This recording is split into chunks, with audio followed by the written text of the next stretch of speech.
And with our thanks to all of our attendees and certainly all of our panelists, we're going to go ahead and get started. It is the top of the hour. I'm Jason Oxman from ITI, the Trade Association of the Tech Industry. It's my pleasure to welcome you to this important discussion today.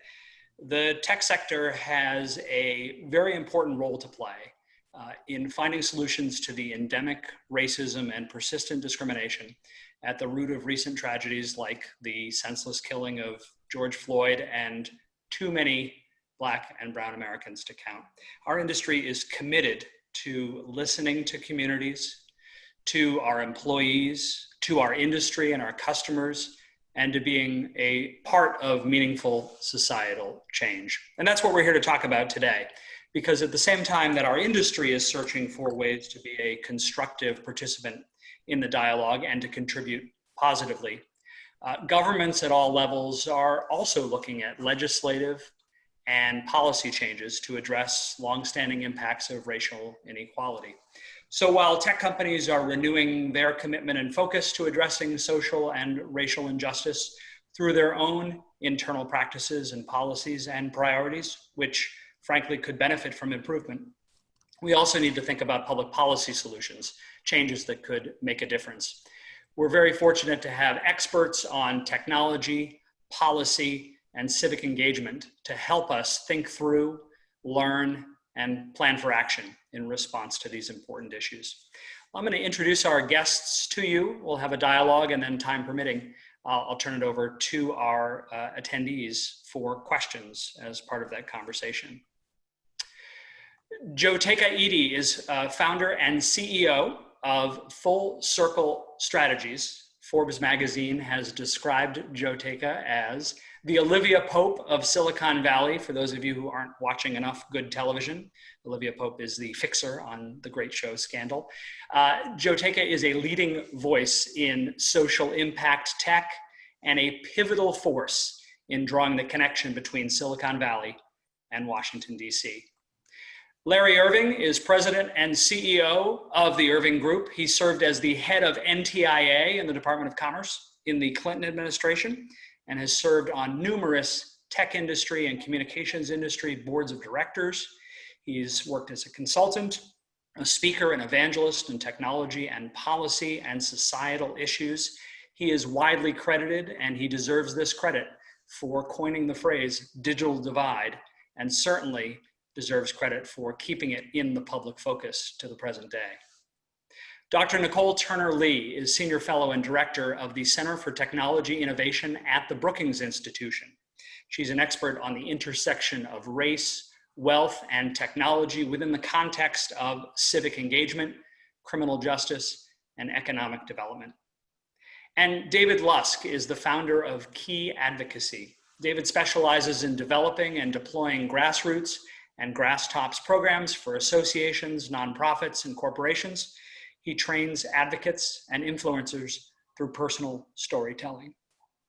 So with our thanks to these terrific panelists in anticipation of a fantastic, engaging, important, and helpful dialogue, I want to ask the first question of the group.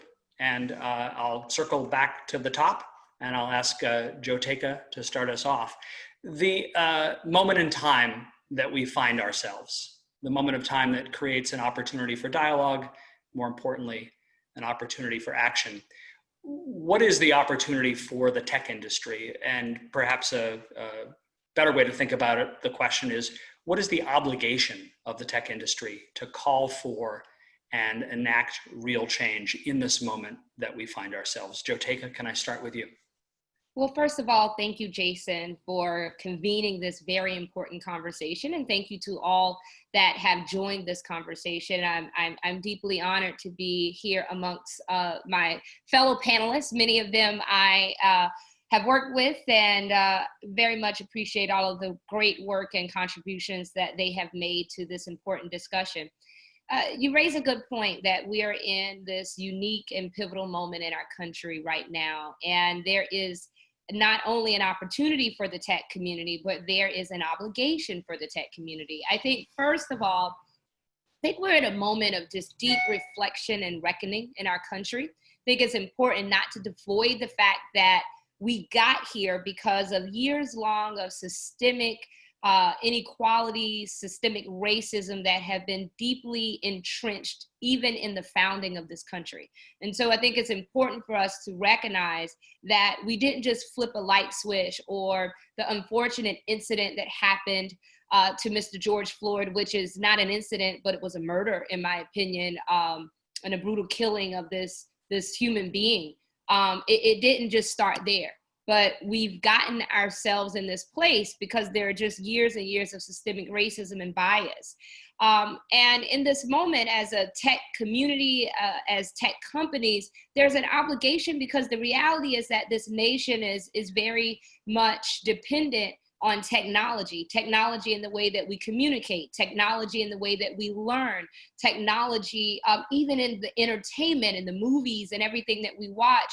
Technology is an inner thread through each and every aspect of that, how we connect with each other in communities.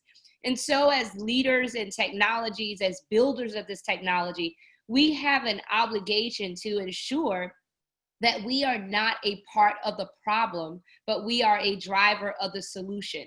And unfortunately, technology and technology platforms have been a part of the problem. Let's just be very real and honest about it.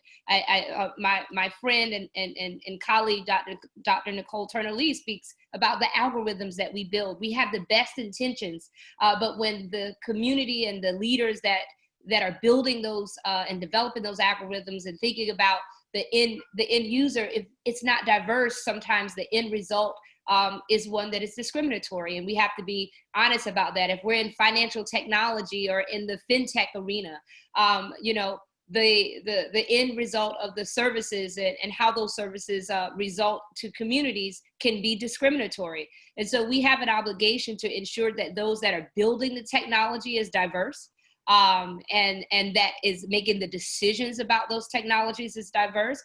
But we also have to do the hard work of looking internally to ensure that our platforms and the policies that dictate those platforms that we build is not a driver of the problem, but a part of the solution. I've said this a lot. Racism is learned, and it is rooted in so much of everything that we experience in our country. It's a part of our education system, unfortunately. What we see on stages at conferences, what we read on platforms, it's all there. And it's important for us to unlearn racism as individuals, but we also have to do the work in the companies and the technology and everything that we build to undo racism that has seeped into our systems.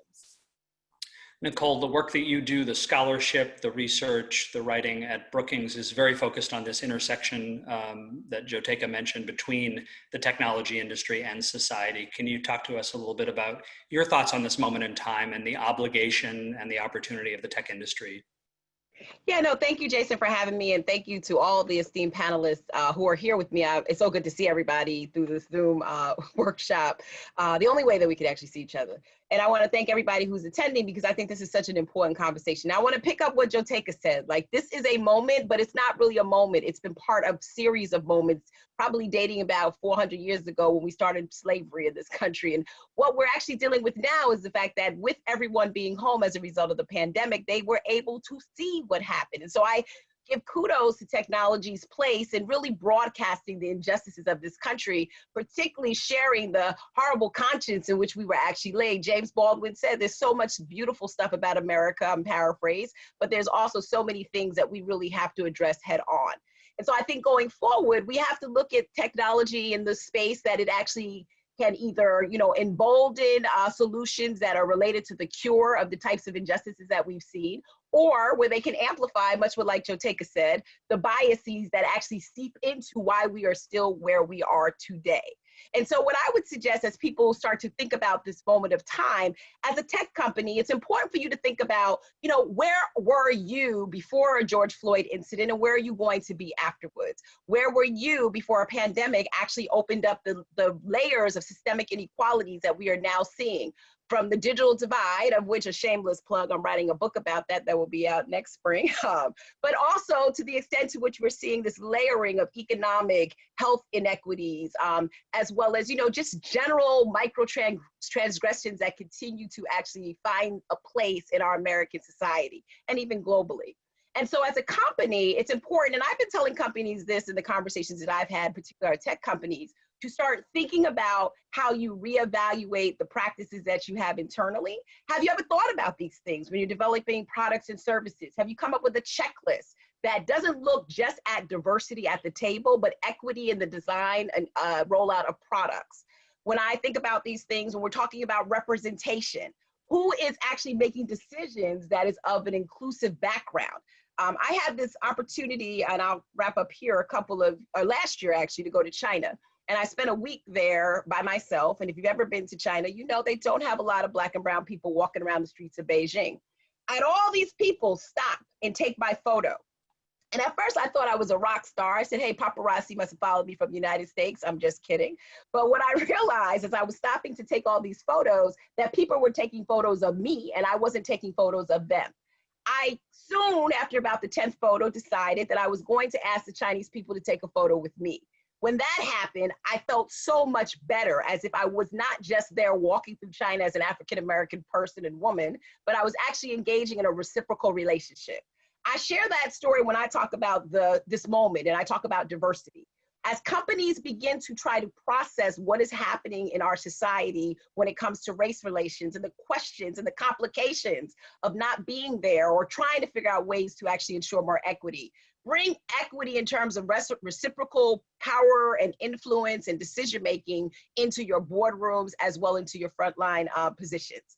That reciprocity of not just having a person there for a photo op, but having them be able to embolden what you as a company do going forward, I think will actually be one of the main goals of ensuring, inclusive environment. So Jason, this is a complicated issue.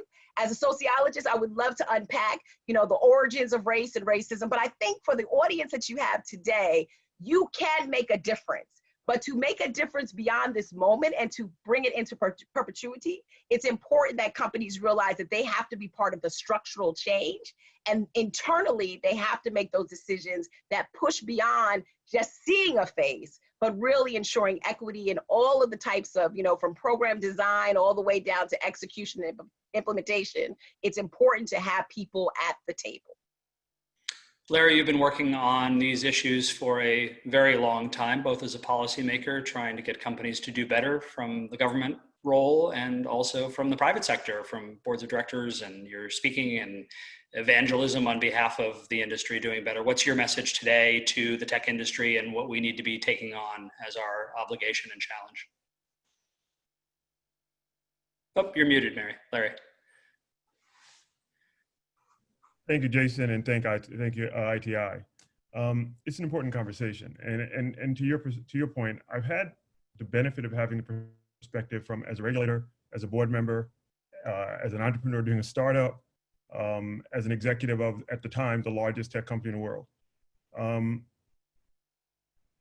And that's what I want the folks on this call to take. This isn't one issue. It's about vendors. It's about board representation.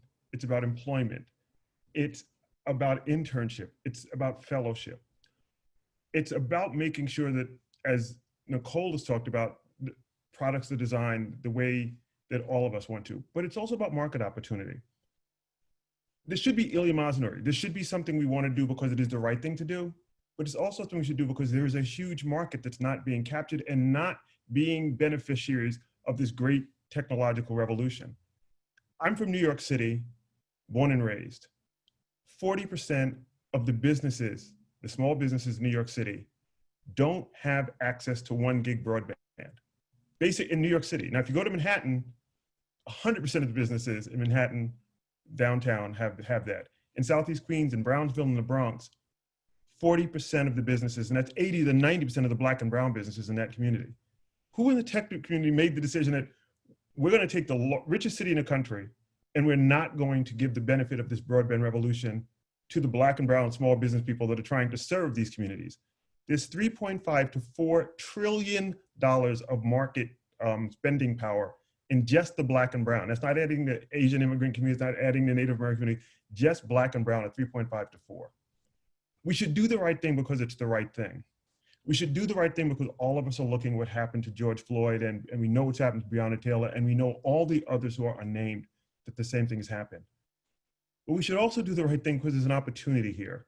If we really want to change the economic climate for folks, we want to change the educational climates, we've just seen Prince George's County, Houston, Richmond, Virginia, the number of towns and cities that aren't going to have in-class education today grows every day.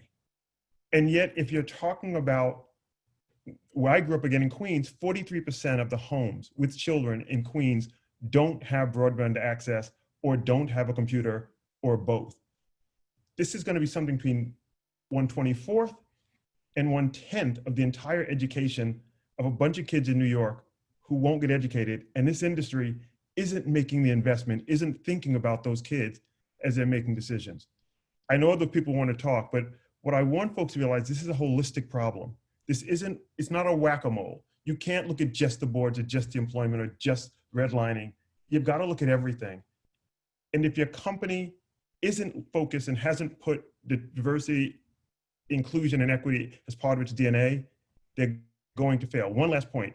It's got to be more than hiring a telegenic person of color to come out once a year and explain why you have failed again. It's about bringing people in your company who can actually do something purposeful, empowering them, and letting them go to work.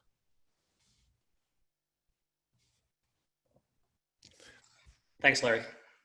David, you're in the business of helping organizations and individuals enact change by telling their story effectively to policymakers. You know, one of the big risks about this moment in time is we have a short attention span, particularly in Washington, D.C., and people tend to move on.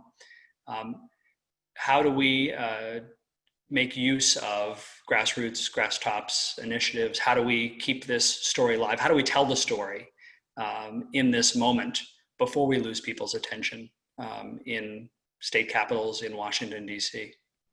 You know, it's interesting. Larry talked about just a difference of various parts of New York. But look at when we have an urban setting versus a rural setting. One of the most crucial things in advocacy that I'm teaching is the storytelling. And most people, when they approach it, try to tell the story that they want to tell in the manner in which they want to tell. And what I'm trying to change the thinking in my trainings are, yes, you have an objective, but you've got to frame the story in a way that motivates, in this case, a politician that you're trying to get to take your side, regardless of what your beliefs are versus that politician. It's just framing the message in a way that resonates better. A great example of that is music. There are certain songs that have a pop version, an R&B version, and may even have a country version. The lyrics are the same. The melody is essentially the same. There are a few different elements where it's framed in a way to appeal to that audience. Now, with what the other panelists have already said, there is absolutely no way you can frame one message for every individual or every background out there. Therefore, you must involve diverse voices of differing backgrounds, whether it's by ethnicity, whether it's by socioeconomic status, and even within an ethnicity, there can be a vast array of difference as well. So you need to take those voices and help frame for a number of different audiences. And this is true of whether you're trying to sell a political point or whether you're trying to sell a product. No company, I believe, would ever try to sell the product with one approach to a number of different audiences. So you have to look and work in reverse as to what we're trying to accomplish. Jyotika, that sounds like a great opportunity to pivot into the work that you've been doing. I described in introducing you, your focus is on connecting Silicon Valley and Washington, D.C., and you've kind of operated at the intersection of technology startups, technology companies, and policy. So as we look to accomplish something real here, how are we doing as an industry, the tech industry, connecting Silicon Valley, the startup scene, the tech entrepreneurs, tech innovators, to these important policy discussions that we're having? Do we need to do a better job of bridging that divide between Silicon Valley and DC? And where are some areas that you see opportunity for the industry to do better? I think there's always opportunity to do more and to do better. And certainly in the last few years, we've seen those conversations grow. And I think it starts at both sides. And I've often said this, that it's equally as important for Washington and state capitals and elected leaders and policymakers to understand and embrace technology leaders, as it is for technology leaders to embrace and outreach to policymakers. I think also, just given the great amount of newly focused regulation in the areas of tech policy, whether it's in regulation that's looking at financial technology, or now increasingly more ed tech and privacy. There's just, I think, a business imperative for technology companies to make it more of a priority to engage with policymakers. I think there are a couple of things that tech companies should be thinking about. Number one, don't ever assume that the policymakers understand the business that you're in. Policymakers want to learn. There's an opportunity to go in and share information and share the enriched data that a lot of our tech companies have. That's an asset and something that is, I believe, important for policymakers to understand the data. It's also equally as important for technology companies to be consistent. And just going to Washington or just going to state capitol or engaging one time, it's just not enough. You have to have a consistent, ongoing engagement, and it needs to be robust, and it doesn't need to be transactional. And we have to move from having these transactional relationships, because often I think a tech company can come in and just think, well, I'm just trying to get X and I'm going to do Y and this is going to be result and I'm done. But this is an ongoing conversation. So we've got to move from being transactional and having more transformative relationships. And then finally, what I would say is that it's equally as important to engage with very important institutions, research institutions like the Brookings Institute, institutions like advocacy organizations such as the NAACP or the National Urban League, or other institutions that are engaging on these tech issues, whether it's on tech policy in a very specific focus area, or looking at greater tech inclusion. I think that often, we think policymakers and only think about elected officials and or regulators, but equally as important are the research institutions that are writing reports that we can partner with, that informs the policymakers, and the advocacy organizations that the policymakers look to for guidance on, and who also have a very large influence on the policies that are being developed. So yes, we've come a long way. And I think we've moved from a place of tech companies seeing policymakers as the enemy, and moving more to a place where tech companies are beginning to see policymakers as partners and as allies. And I think the divide and the bridge that we have to continue to make is A, making those two parties aware of each other, B, making sure that both parties understand the value that each of them bring to the table, and C, ensuring that those conversations are robust, that they're ongoing, and they're dynamic. And to Joe Teka's point about the importance of scholarship and learning and thinking and writing about these issues, Nicole, you run a center, the Center for Technology Innovation at Brookings, that's very focused on these issues. And you mentioned in your opening remarks that one of your areas of focus, and indeed you have a book coming out about it soon, is the digital divide.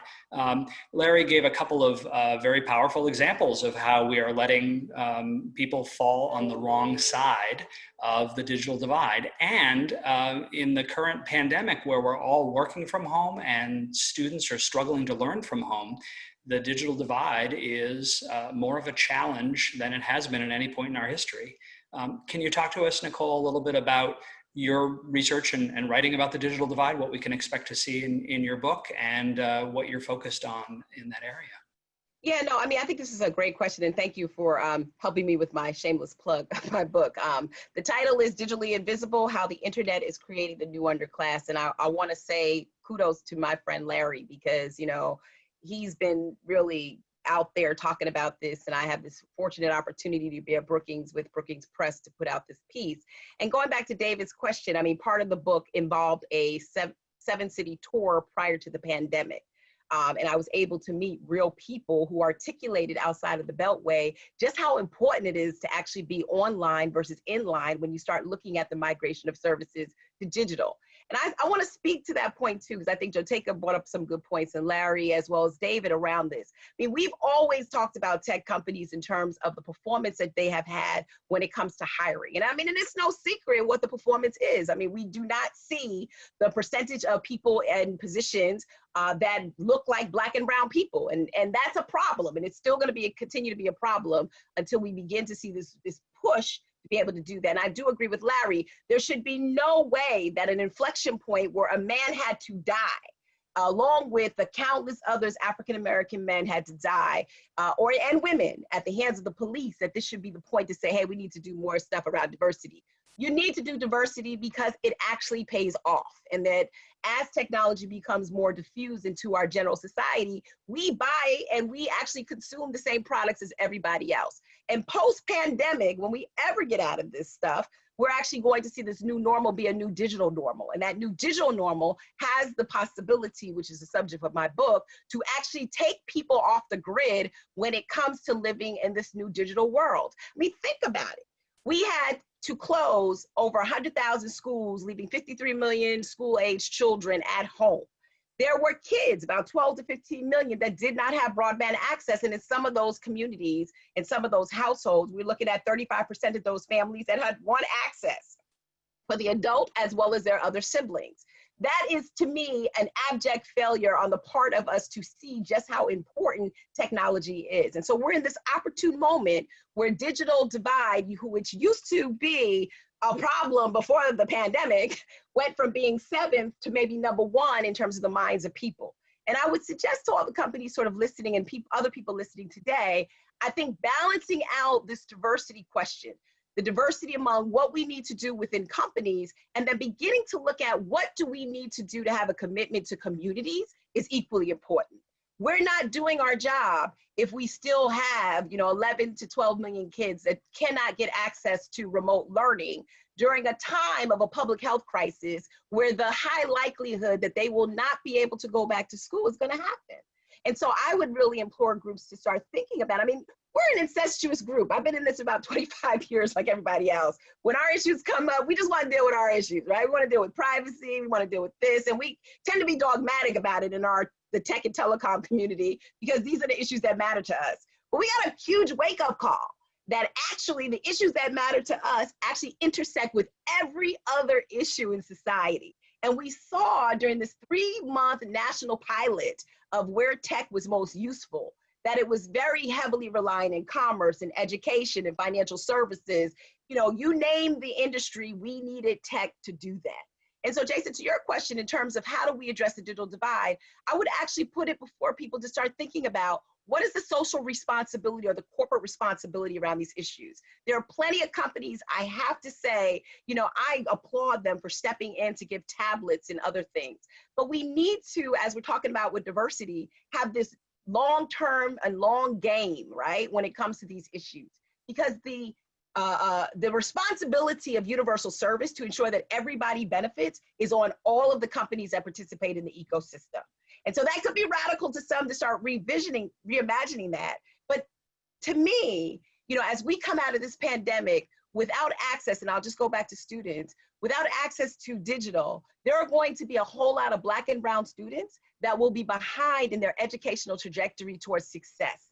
And when we start putting that together with the pipeline that we're trying to build, it's not going to benefit any company that is looking for a young 8th grader to go into coding or to become a data scientist if they've lost almost a year of instruction.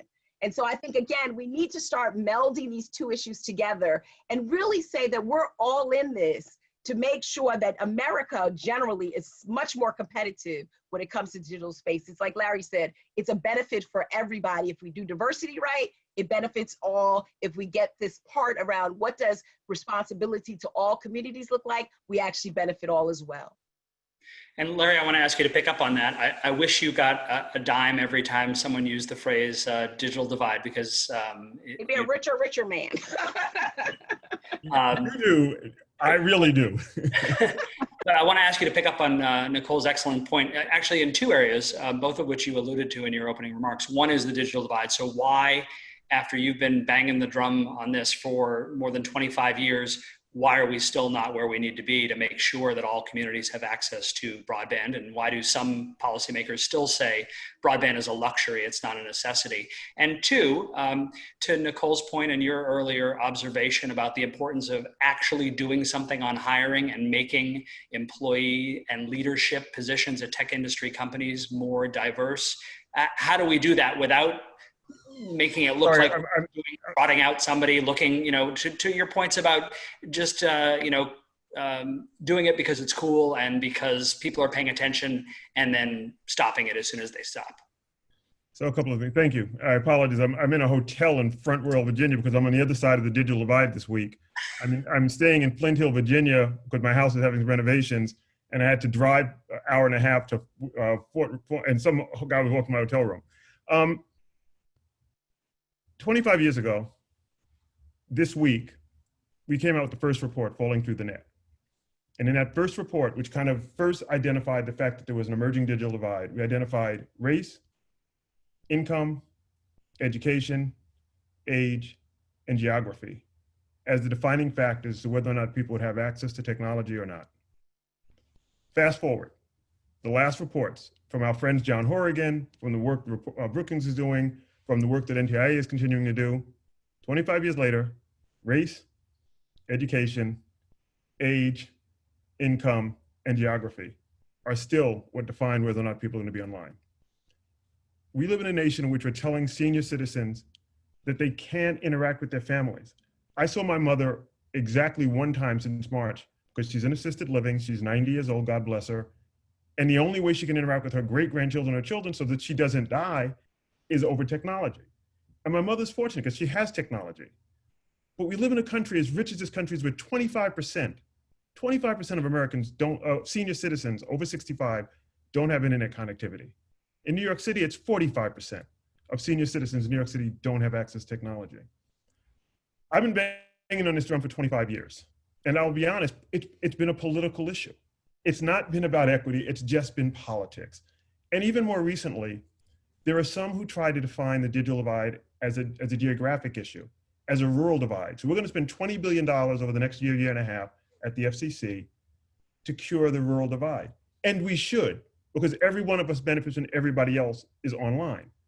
That's 5 million households. There are 20 million households before the pandemic who don't have access to the internet because they can't afford it. So we're going to spend $20 billion to connect 5 million households, and we're spending almost nothing to connect 20 million households. And let's be candid, they're mostly Black, they're mostly brown, they're mostly immigrant, they're mostly urban. So we have a political disconnect.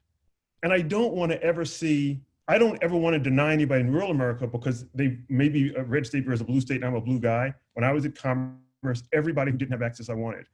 We've got to take this out of a political calculation and put it into a democratic with a small d calculation. What's the right thing for America? The Universal Service mandate of the Telecommunications Act in 1934 said every American. We've always believed that. And then somewhere around 2000, 2005, it became an us, them, red state, blue state. And here's what really happened. When I was on the Hill and I was at Commerce in the 90s, the way that we got the urban deals cut is that we go to the rural guys and say, hey, let's put some money in for urban, we'll give you some money in rural, everybody benefited. And then at some point it became the rural states said, we're going to take care of ours, we're not going to take care of yours. And that's why we have 20 million households, and that number is going to be 25 to 30 million households as we lose the unemployment benefits, as people can't pay their mortgage, they're not going to pay their, as this pandemic's economic consequences, where 40% of Black and Latino families have lost at least one source of income because of this pandemic, how many of them are going to fall off the grid? So that's the first part.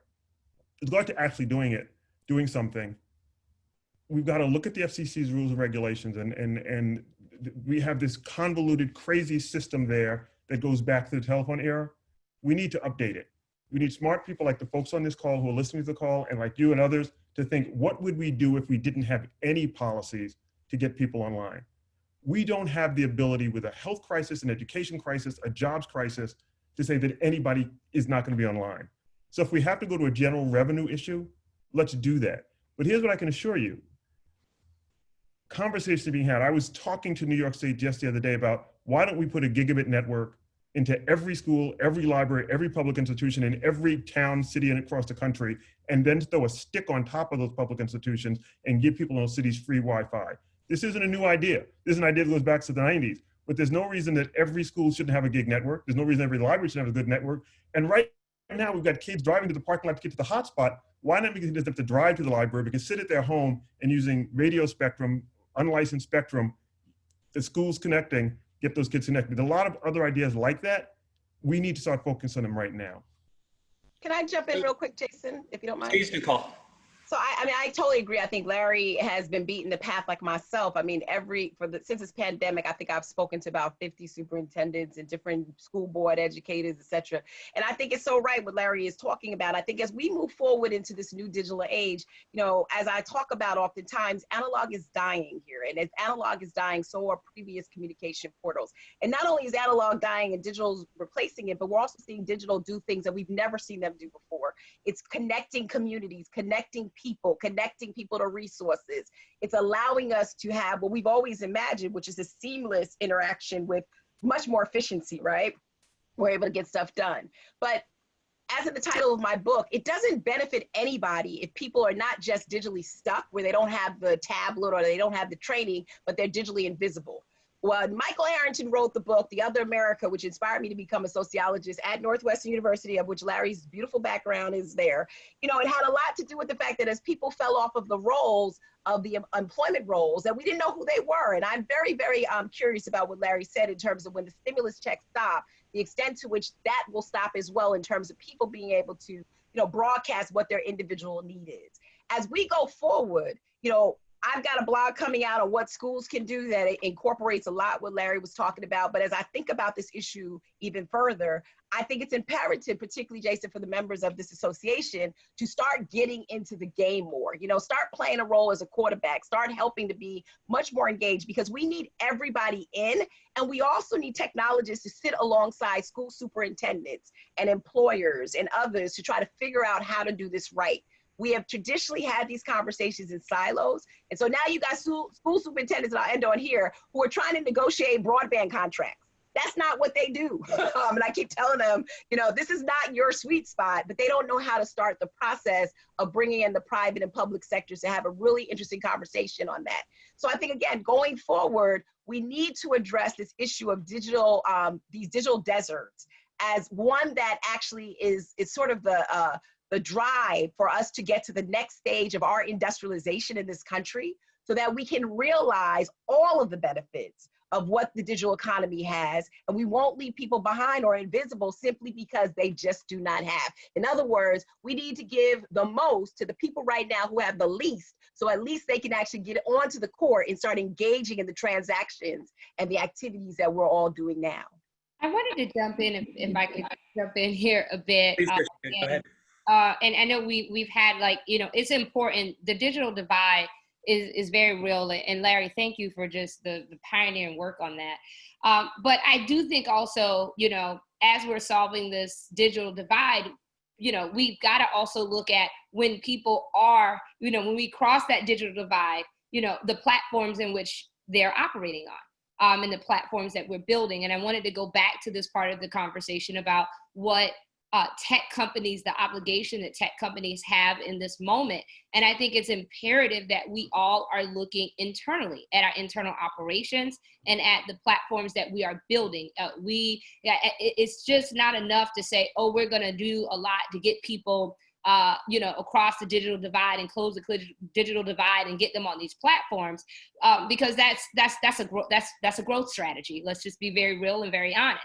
But we also need to have conversations about equity as it relates to ownership, equity as it relates to the end result of these products that we're building. I think we look at just, in this moment, there were, and this was the latest count that I found, that there were 200 tech companies that issued a formal statement supporting Black Lives Matter, and that there has been nearly upward of $800 million to promote diversity and equal justice.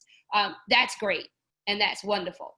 But I ask, and we're all watching, if you're sitting in your home, like if you could raise your hand, if you can just close your eyes and put yourself in the executive C-suite of your company. And if you close your eyes and you sort of reimagine yourself sitting in that meeting or, looking around that table, is that table diverse? If the answer is no, there's work for you to do.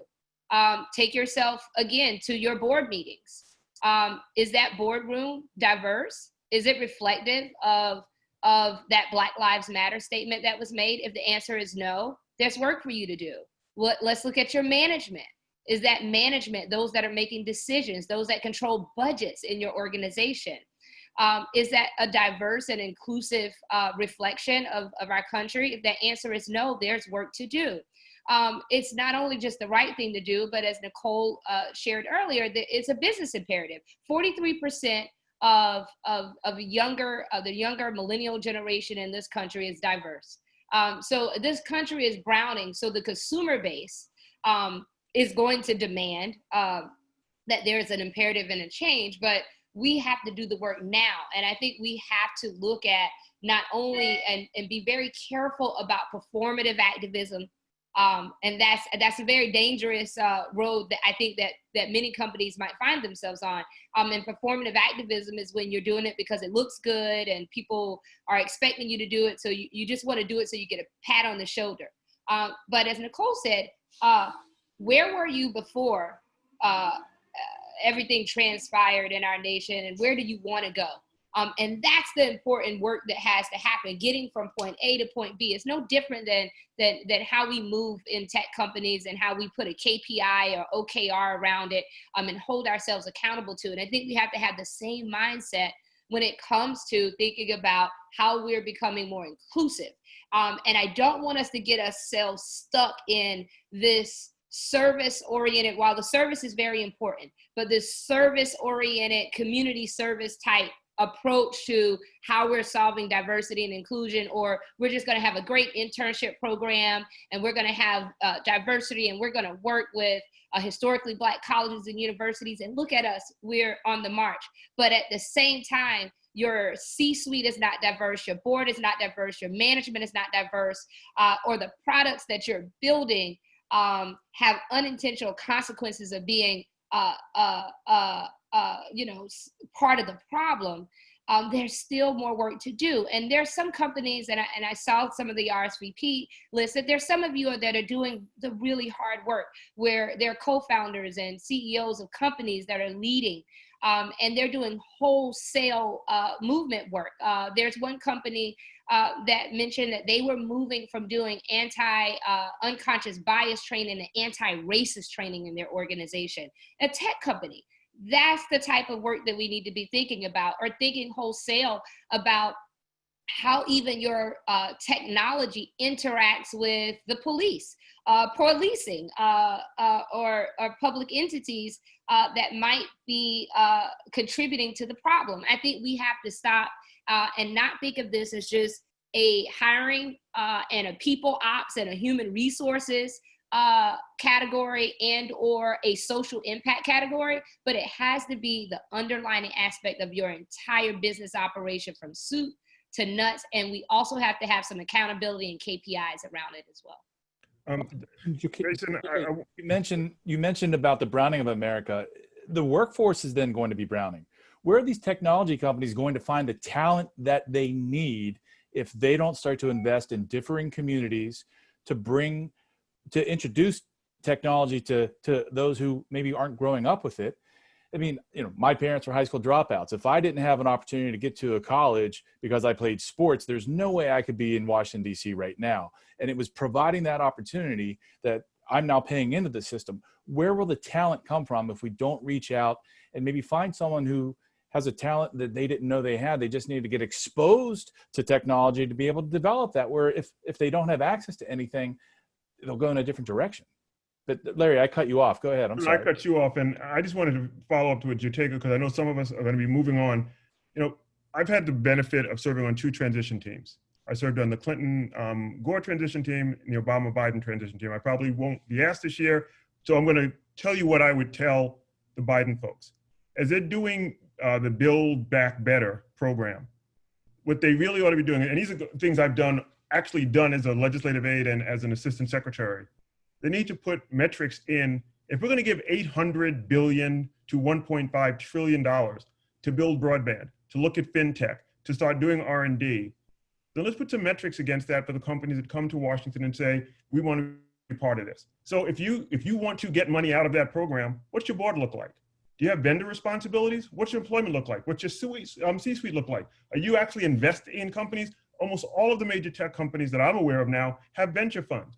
1% of the venture money over the last decade have gone to Black entrepreneurs. A lower number to entrepreneurs. You talk about Black women, you can count them there are under 200 Black women who've received $1 million more from VC firms. Can we do some things with tax incentives that if you're a venture fund or an angel investor that invest in folks?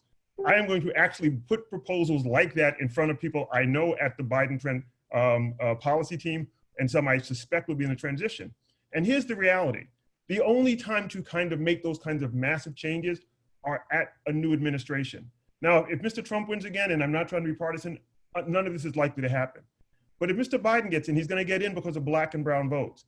And if he's going to get in and the tech company is going to come to Washington saying we want access to billions of dollars, then Black and brown voters should say yes, but, or yes, and let's really start talking about what does it mean to be a building back better if you exclude from investment, from vendor opportunities, from employment opportunities, from C-suite opportunities to board opportunities, 43% of the nation among millennials, and about 35% just in general terms. So there are substantive things we can do. There are actual programmatic changes we can make. And I know right now folks are thinking about this transition policies. So folks who are on this, who care about that, think about what would look good in public policy, because if you wait till September, it's too late. I've done 2 transitions. Most of the work is done long before the election's over. It's done in this time up to the election, and then we start implementing from November to December.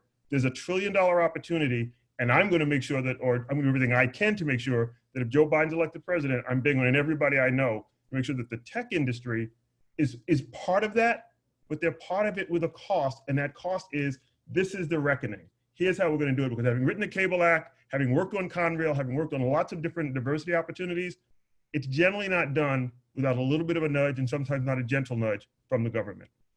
Jyotika, as a entrepreneur and a Black businesswoman, would you agree with Larry that there is an opportunity to increase opportunities for investment for entrepreneurs?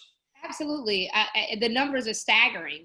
It's staggering. You know, Larry, you mentioned the number of Black women that have received any type of venture funding. Black women are the most educated demographic of any demographic in the entire United States.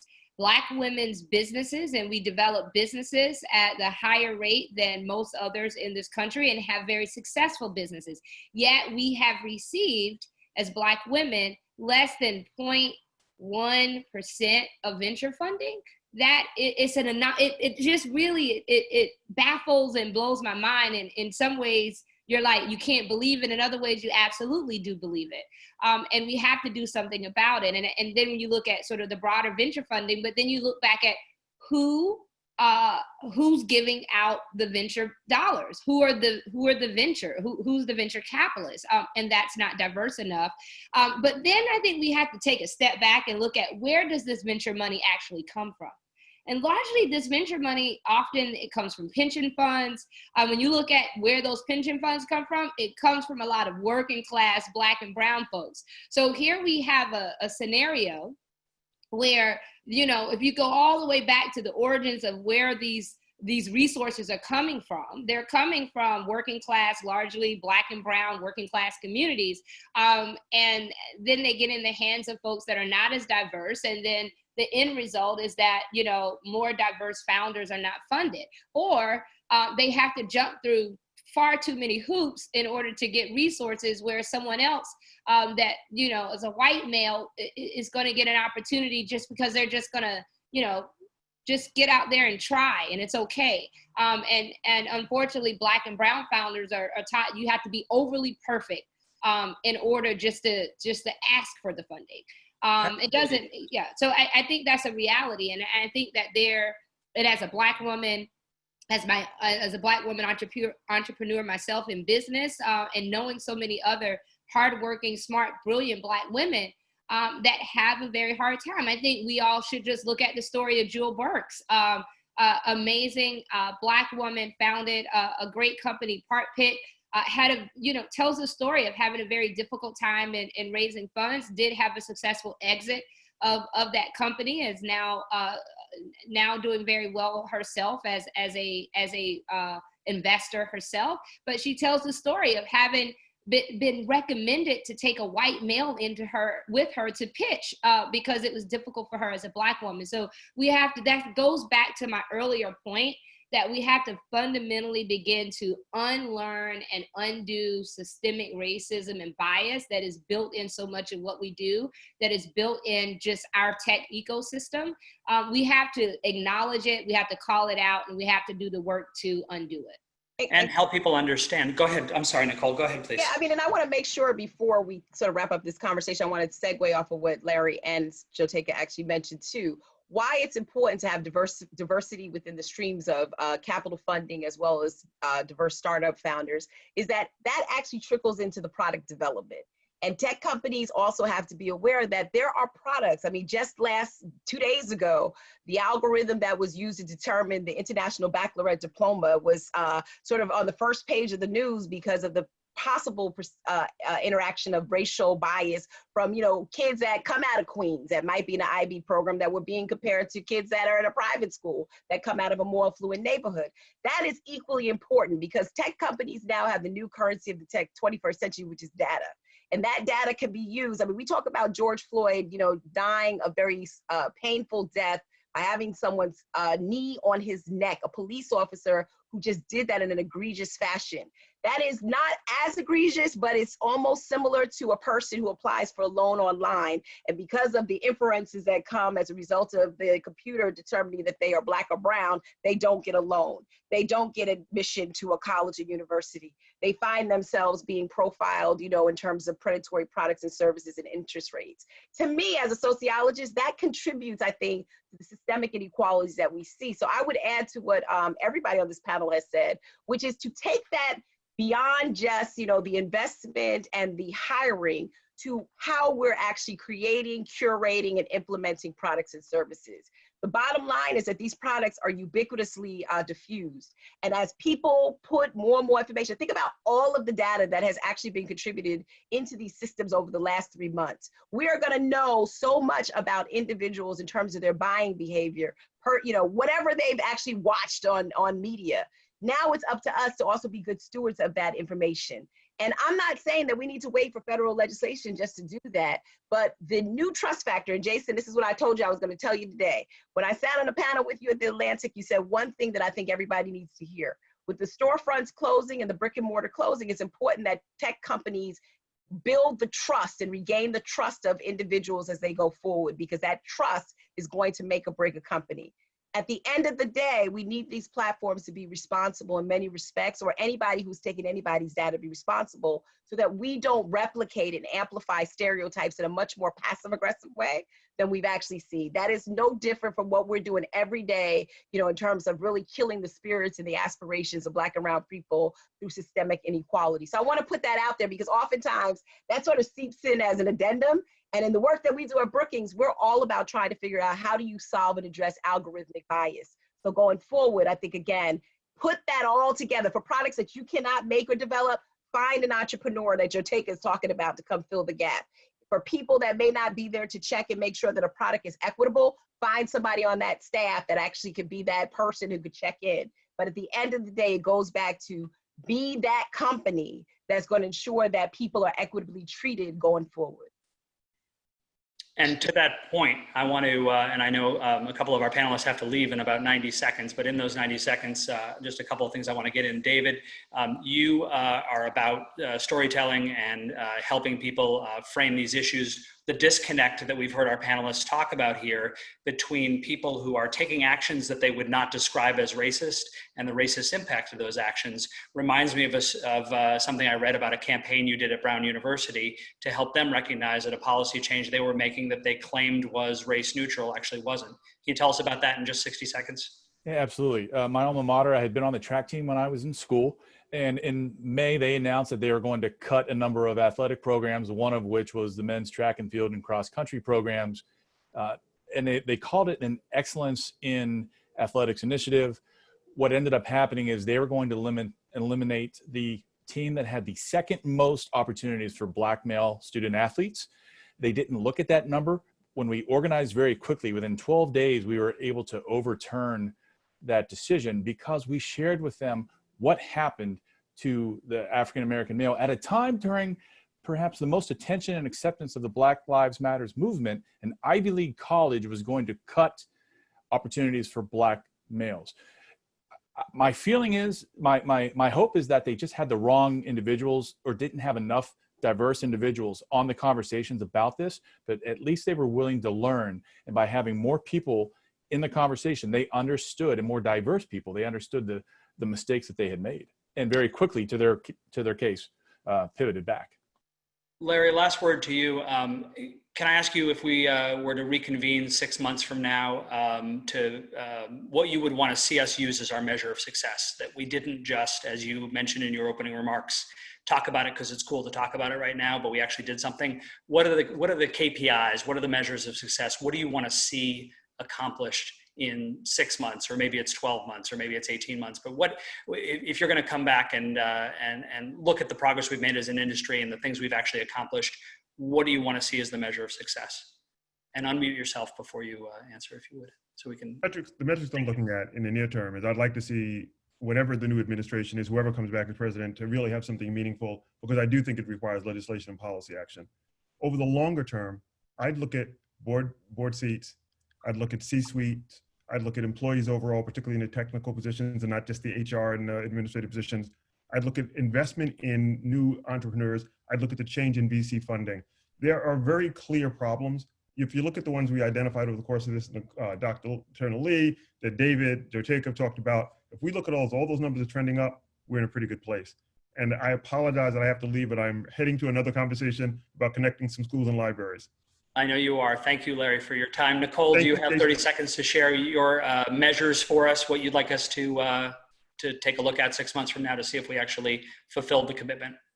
No, I want to say I agree with everything Larry said. I think he actually spelled it out clearly in terms of coming up with actual metrics. And I would just actually say this, in 6 months from now, this is how we'll know that it's successful. And we're not going to know that it's successful because there are no more shootings around police brutality, because the bottom line, it is going to happen, because that's the nature of this society in terms of how we've normalized white supremacy and violence. But what I would like to see, much like we're seeing with the Defund the Police movement in many respects, I give those Black Lives Matter protesters a lot of credit because they're actually making these incremental changes.